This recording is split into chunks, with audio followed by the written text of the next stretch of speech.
from 9 former national security officials defending Judge Jackson's Guantanamo representation. The signatories include former Attorney General Loretta Lynch, Department of Homeland Security Secretary Jay Johnson, and the former Judge Advocate General of the United States Navy, Senator Booker. Thank you very much, Judge. After me, only 5 to go. But sit back for a second, because I don't have questions right away. I actually have a number of things I just want to say, because this has been not a surprise, given the history that we all know, not a surprise, but perhaps a little bit of a disappointment, some of the things that have been said in this hearing. The way you have dealt with some of these things, that's why you are a judge and I am a politician, because you have sat with grit and grace and have shown us just extraordinary demeanor during the times where people were saying things to you that are actually out of the norm. I had to go up dais to ask some of my more senior colleagues about what I feel like is a dangerous precedent. People are taking 1,000 cases you've been over, is that right? I'm sorry, I said you wouldn't ask you questions, but just give me something like that. Something like that. And from what I understand is that these cases often take days, weeks, sometimes months, right? To decide in a case? Yeah. Yes. There's a trial sometimes. And folks are taking any of those cases and just trying to pick pieces out. And so my colleague, Senator Hawley, has been doing this all into the lead up and saying things, tweeting things that I think that a lot of us, when I was just trying to get some advice here, is this is what the new standard is going to be. That any judge coming before us that has ever chosen outside of the sentencing guidelines, below the sentencing guidelines, we're creating this environment now where I could make myself the hero of people who have been victims of some horrible crime and suddenly put whatever judge I want on the defensive by trying to drag out little bits when they have no context to the case.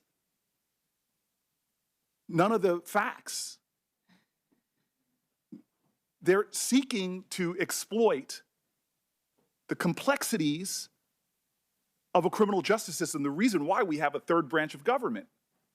I feel bad that there was a judge mentioned by name in this hearing that's from Senator Hawley's state.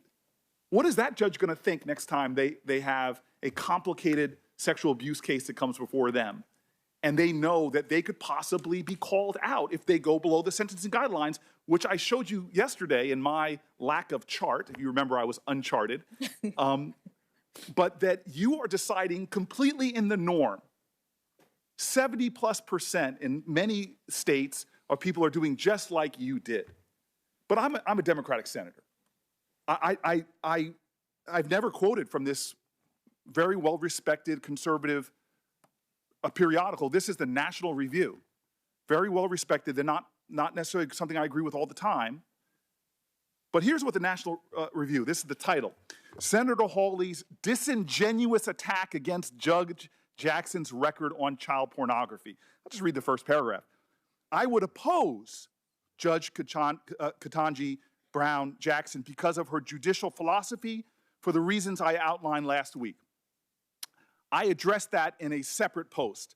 For now, I want to discuss the claim by Senator Josh Hawley that Judge Jackson is appallingly soft on child pornography offenders. This is the kicker here. The allegations appear meritless to the point of demagoguery.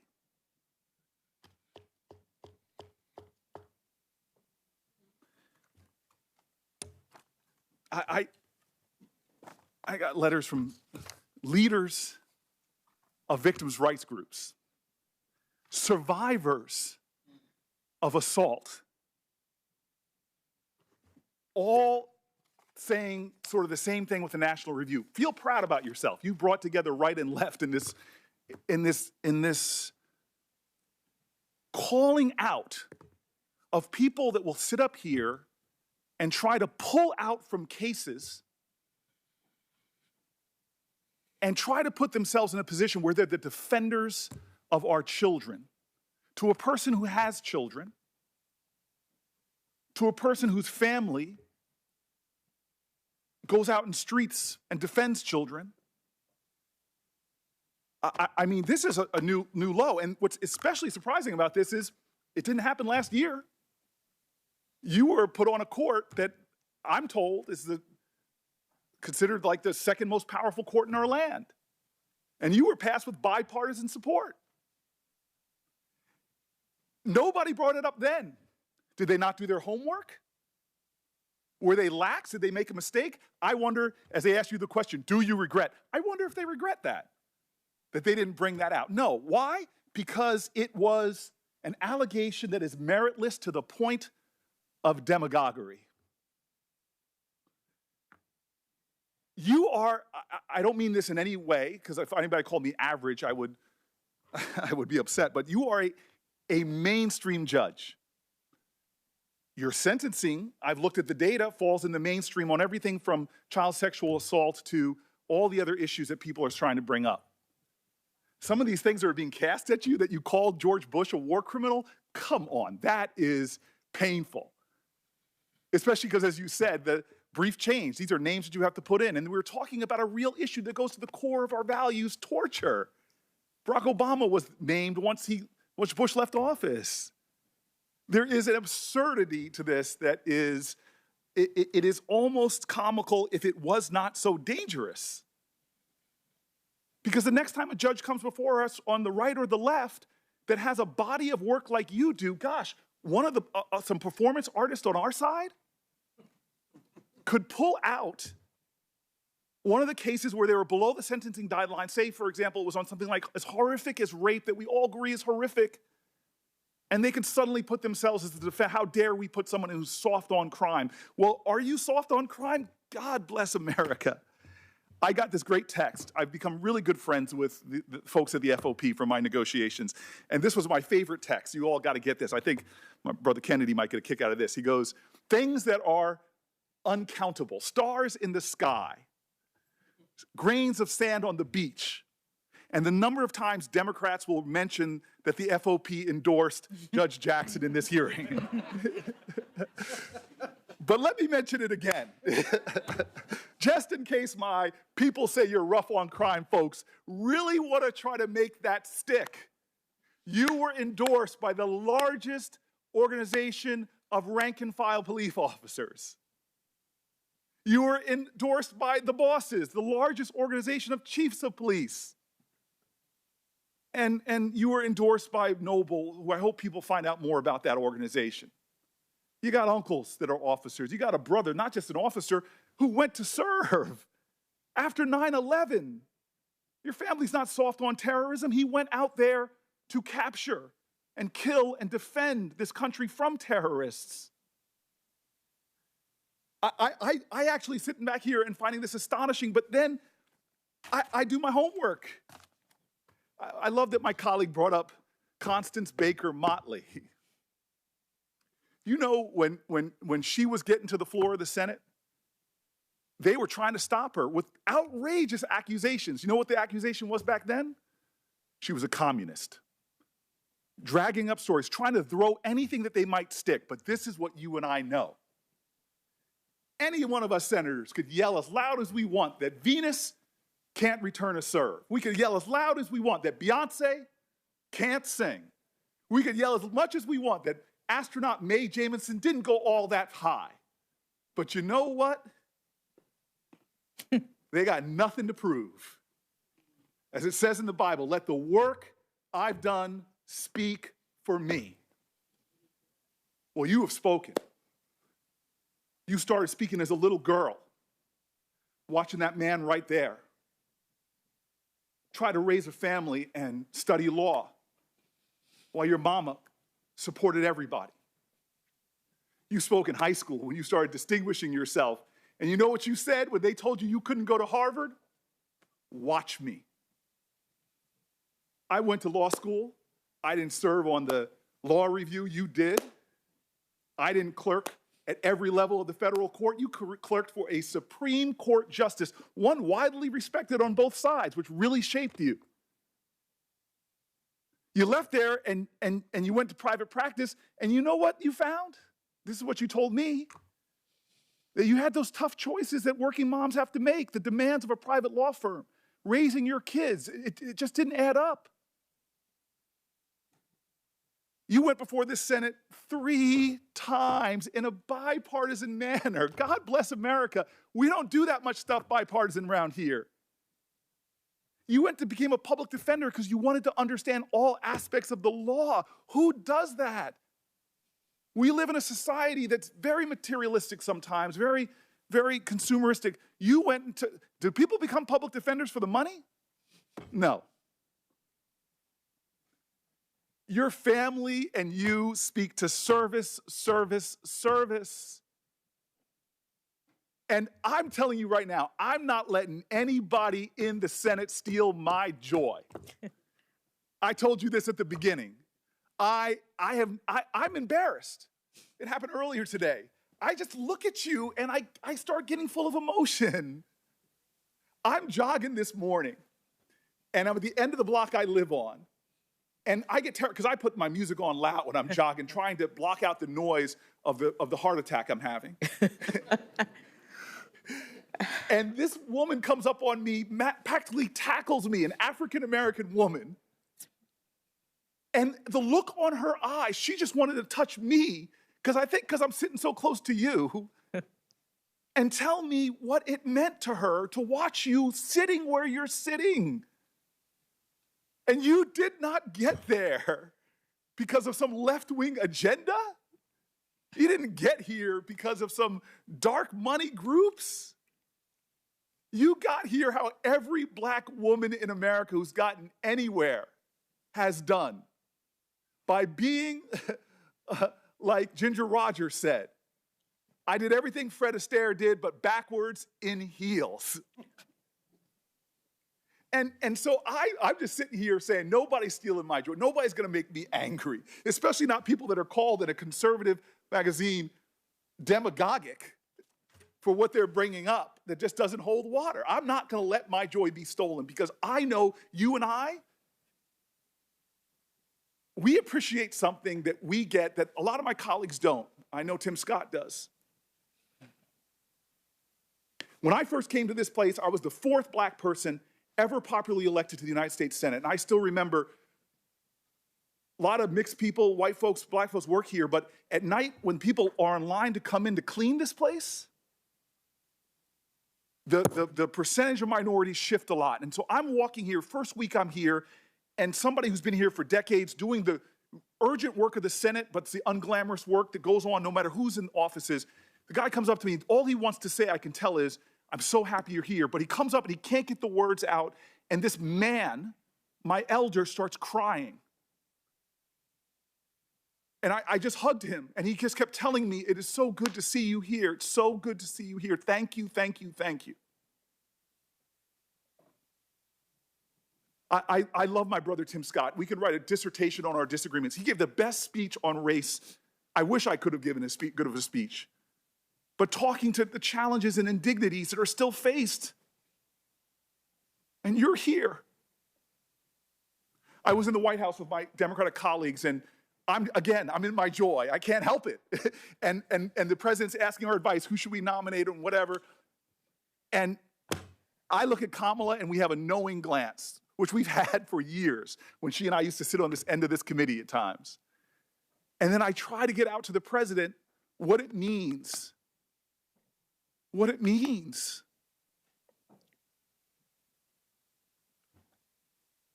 And I want to tell you, when I look at you, this is why I get emotional.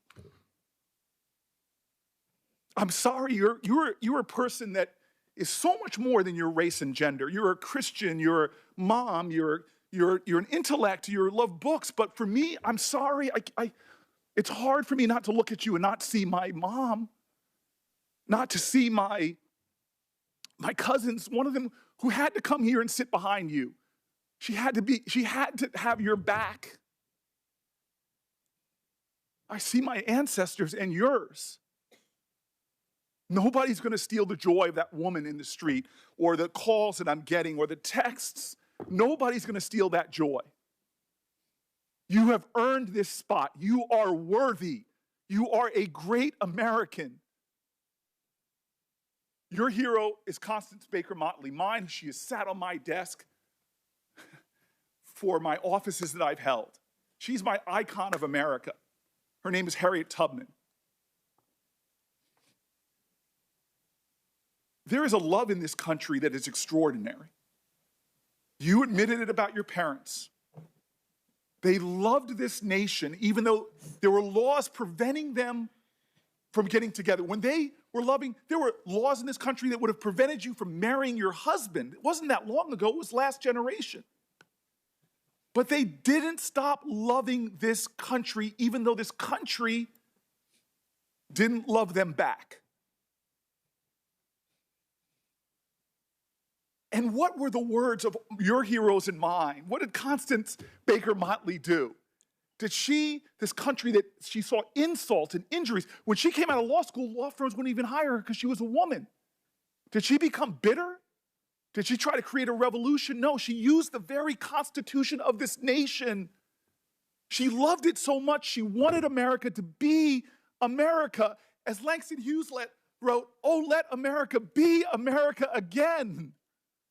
The land that never has been yet, but yet must be the land where everyone is free. Oh, yes, I say it plain, America never was America to me, but I swear this oath, America will be. That is the story of how you got to this desk, you and I and everyone here, generations of folk who came here and said, America, I'm Irish. You may say, no, Irish or dogs need to fly, but I'm going to show this country that I can be free here. I can make this country love me as much as I love it. Chinese Americans first forced into near slave labor, building our railroads, connecting our country, saw the ugliest of America, but they were going to build their home here and say, America, you may not love me yet, but I'm going to make this nation live up to its promise and hope. LGBTQ Americans, from Stonewall women to Seneca, hidden figures who didn't even get their play until some Hollywood movie finally talked about them and how they were critical for us defying gravity. All of these people loved America. And so you faced insults here that were shocking to me. Well, actually not shocking. But you are here because of that kind of love. And nobody's taken this away from me. So you got 5 more folk to go through. 5 more of us. And then you can sit back and let us have all the debates. And I'm going to tell you, it's going to be a well-charted Senate floor because it's not going to stop. They're going to accuse you of this and that. Heck, in honor of your person who shares your birthday, you might be called a communist. But don't worry, my sister. Don't worry. God has got you. And how do I know that? Because you're here. And I know what it's taken for you to sit in that seat. Harriet Tubman is one of my heroes because the more I read about this person, the more, she was viciously beaten. For her whole life, she used to fall into spells, cracked skull. She faced starvation, chased by dogs. And when she got to freedom, what did she do? Did she rest? No, she went back. Again and again and again. The sky was full of stars. But she found one that was a harbinger of hope for better days, not just for her and those people that were enslaved, but a harbinger of hope for this country. And she never gave up on America. She fought led troops in the Civil War. She was involved in the suffrage movement. And as I came back from my run, after being near assaulted by someone on the street, I thought about her and how she looked up. She kept looking up. No matter what they did to her, she never stopped looking up. And that star, it was a harbinger of hope. Today, you're my star. You are my harbinger of hope. This country is getting better and better and better. And when that final vote happens and you ascend onto the under the highest court in the land, I'm going to rejoice. And I'm going to tell you right now, the greatest country in the world, the United States of America, will be better because of you. Thank you. Thank you, Senator Booker. We're going to take a 10-minute break. Thank you. And come back and have the last 5 senators ask their questions. Everything is great.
You'll be in Honolulu then.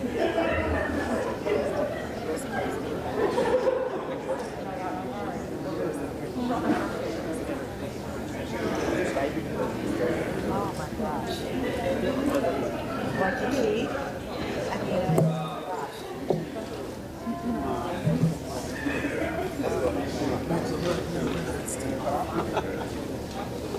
gosh.